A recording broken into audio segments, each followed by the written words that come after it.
bookshelf scavenger hunt tag.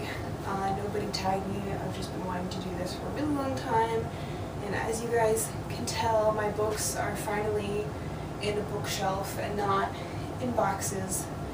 Hopefully the heater is not insanely loud in the camera, but it's pretty loud to me, so hopefully it's not as loud to you. First thing to find is an author's name or title with the letter Z in it. I have the Puttermester Papers by Cynthia Ozick, and there's a Z right there. Second thing is find a classic. This one will probably be about as easy for me as the find a cover with a girl on it question for everyone else. And I pick Beowulf. I really love Beowulf. It's such an awesome story. It's really complex and really interesting, and it also says a lot about the culture and the time that it was written. So I really love Beowulf. Next question is find a book with a key on it. I pick The Air Affair by Jasper Fforde. There's a key right here. That's the shadow of the key. This is the actual key. I think I'm gonna start this series soon, so book with a key on it. Next question is find something on your bookshelf that is not a book.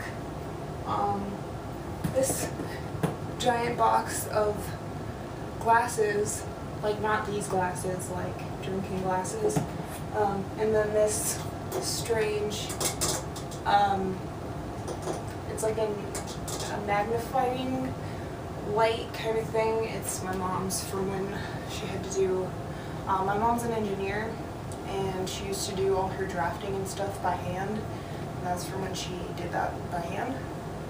Find the oldest book on your shelf. I'm pretty sure it's this one. It's The Stranger by Albert Camus. I read this last summer and I really liked it. This was printed in 1946.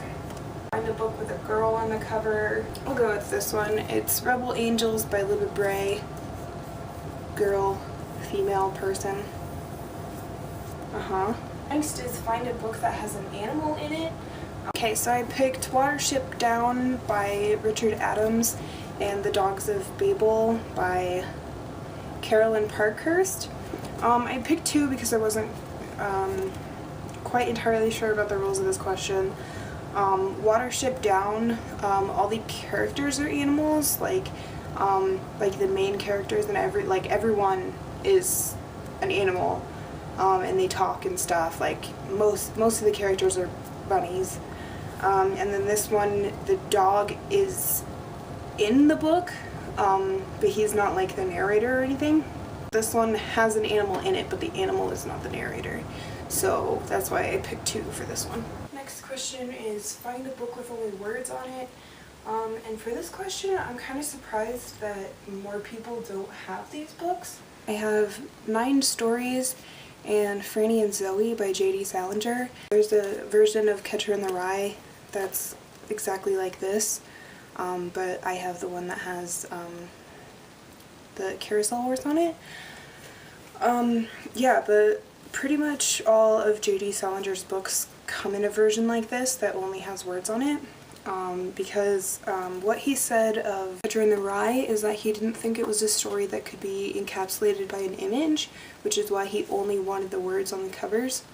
And I think publishers have, and I don't know if he had the same opinion of his other books, but all his other books are printed with the same idea in mind, so. Next question is find a book with illustrations in it.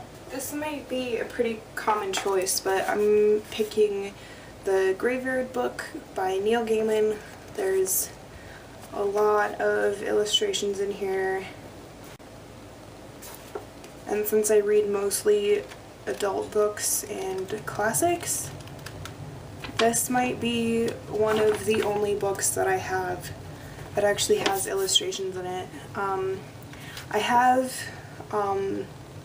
the Series of Unfortunate Events, and those have illustrations in them too, but I think not as many as this book has, so I pick this one. Find a book with gold lettering on it. I picked this massive book of the works of Jane Austen. There's Sense and Sensibility, Pride and Prejudice, Emma, and Persuasion in here.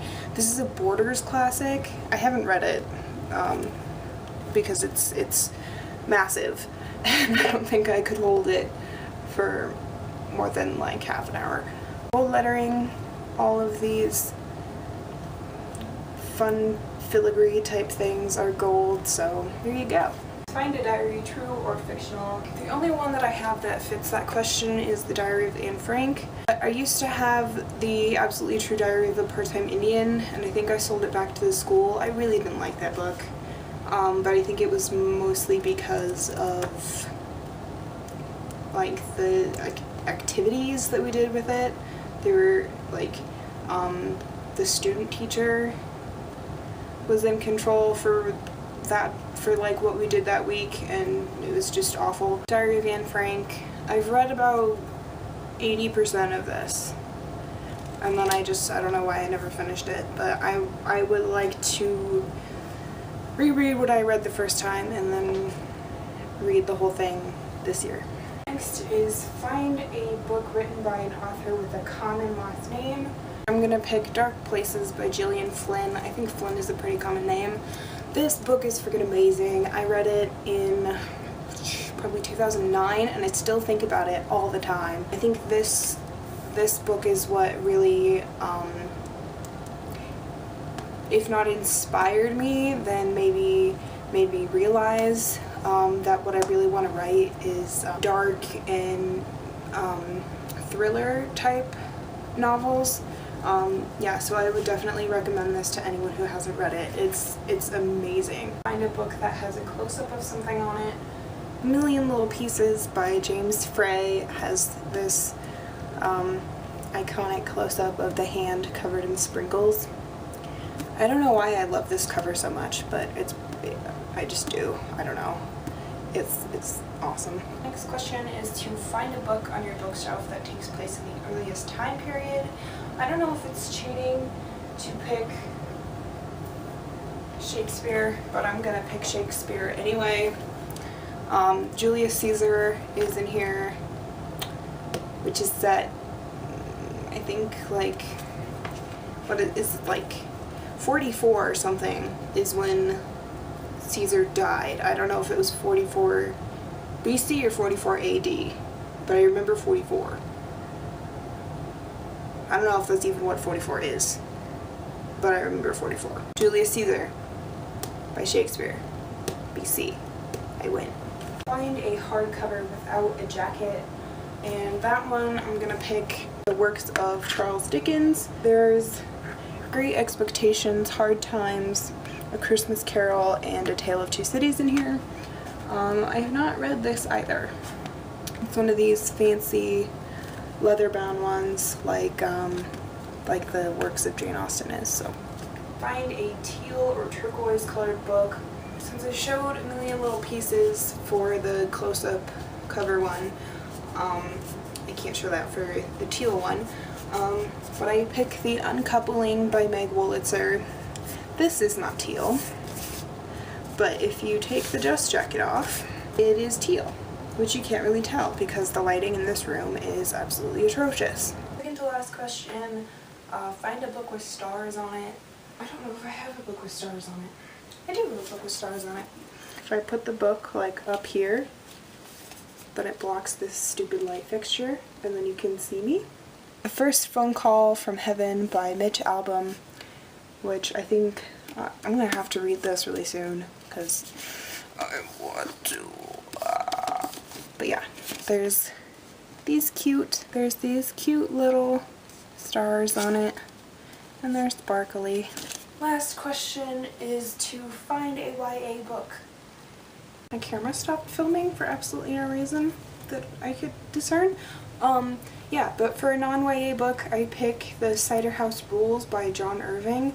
This is probably one of the most non-YA books I could find. John Irving writes, his writing is really dense, it's non-linear. There was one journalist who basically summarized this book as being about abortion and a woman's right to have one. The way that John Irving goes about it in this book is, I mean, it's a pretty adult approach to those topics. Yeah, so I'd say this is probably one of the most adult books that I own.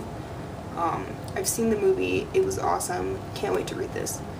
So that was the tag. Hope you guys enjoyed the video. I apologize that I haven't been actually looking in the camera. This is my first time filming with this camera, and it's also my first time doing a video where I'm not sitting in one spot, and I know that if I don't move, I will be in the shot. So I put a mirror behind the camera, so I keep looking at that instead of at the lens. So, sorry, I'm not looking at you. But I'm thinking about you. Sorry that this light is so horrible. Cover it up. Cover it up. And it's hot. Okay. Yeah, I'm done being weird.